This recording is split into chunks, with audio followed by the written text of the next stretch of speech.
Hello, my loves, and welcome back to Along This Spiritual Journey.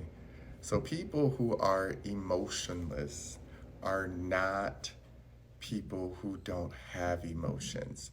What I've learned, at least of myself, when it comes to being a very logical thinking person, which is why I went on this whole tangent in search of emotional intelligence, because I think in a way that it's very detached from how any certain situation feels, not even just the people involved. I'm detached from the situation unless I feel the need to empathize. Versus someone is extremely emotional. They live in the sauce, they're dripped in the sauce, they only feel the feels all the time. They don't know how other people don't see it, and it's frustrating. And so I've learned that most people live in both worlds, they just don't talk about it, right? Most of us are concerned with either being super overtly logical or super emotional to the point that it's hard to meet back in the middle. And remember, we are all dualistic energy. We are epicene beings, which means we all have masculine and feminine traits. And again, this physical body is masculine, everything inside of it is feminine.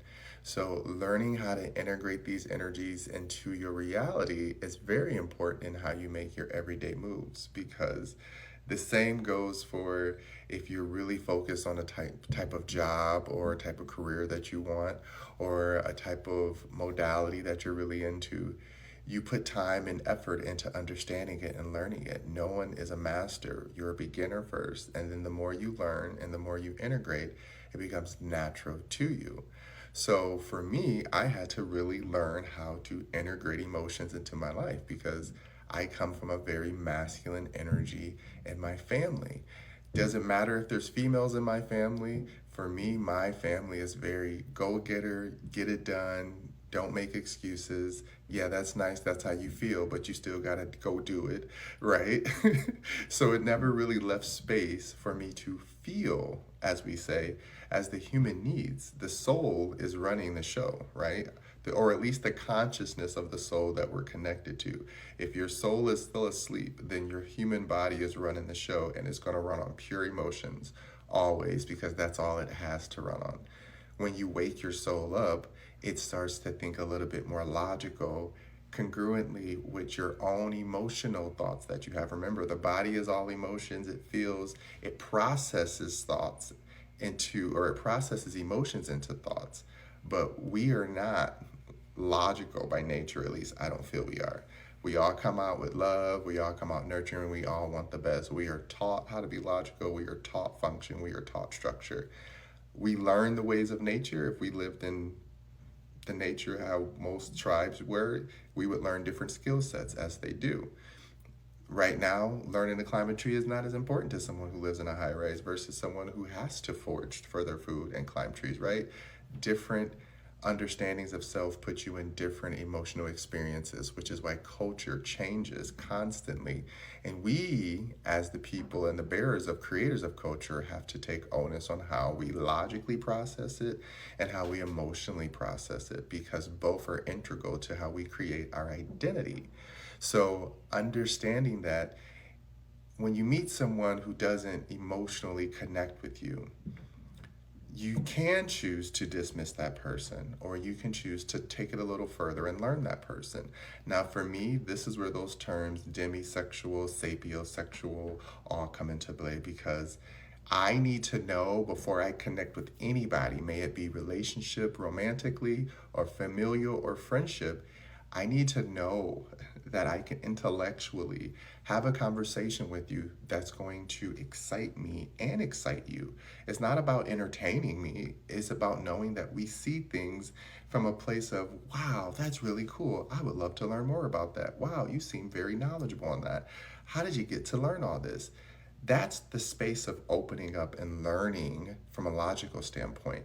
And then I can emotionally, demisexual, let you in and say, oh my gosh, yes, that turns me on that you emotionally are also have passion behind what you think and feel. You're not just reciting information to me. I know this and I know that and blah, blah, blah, and A plus, plus, blah. great, but what's your passion behind it? What is your purpose behind it? Everyone has a function, everyone has a purpose. Correlating the two creates desires, and it creates your passionate outcomes that you want in your life to be. So I want people to remember that not everyone is going to speak the way you speak, right? We don't want people thinking that just because I don't emotionally empathize with you or because I don't say it the way you want to hear it, it doesn't mean that I don't care. I used to say the word or the phrase, I don't care a lot. And people would be like, oh my God, he doesn't care. And I'm just like, what is the big deal? What are they stressed about? All I said is, I don't have the energy to give this thing that has nothing to do with me. So I don't care. It doesn't mean that I don't care about the lives that are involved or I don't care about the people's situation involved. It's just I don't care. But for someone who is only taught the human side, where their soul is still asleep, you don't care. You don't care about life. You don't care about any life. And it's like, life is death and death is life, and you have to learn to accept that. I'm not saying that how people pass is appropriate.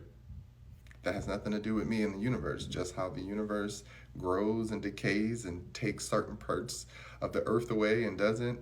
I have nothing to do with that, right? That's the part of me that's logical. If an earthquake happens and 100,000 people pass, that is crappy. But there's nothing I can do in that moment except learn from that situation. Some people don't think like me. Some people want to feel through that situation. And that is totally appropriate. That is totally okay. Now, because I'm not feeling through it doesn't mean that I'm not thinking about how to make it not happen again. Remember, people who are usually logical are usually put into the masculine energy where they're not going to stop to feel it. They're going to stop to figure out how to protect it from happening again, right? And then that moment of slowing down, when they stop and they've done their work and it catches up to them emotionally, they can say, man, that is horrible that that happened. And there's many a times where I'm just sitting and I see something or a memory on TV and I cry because I'm like, man, that really sucks that that happened to those people or that person. But in the moment of doing, I'm not thinking about the sadness. I'm thinking about what can I do to prevent this.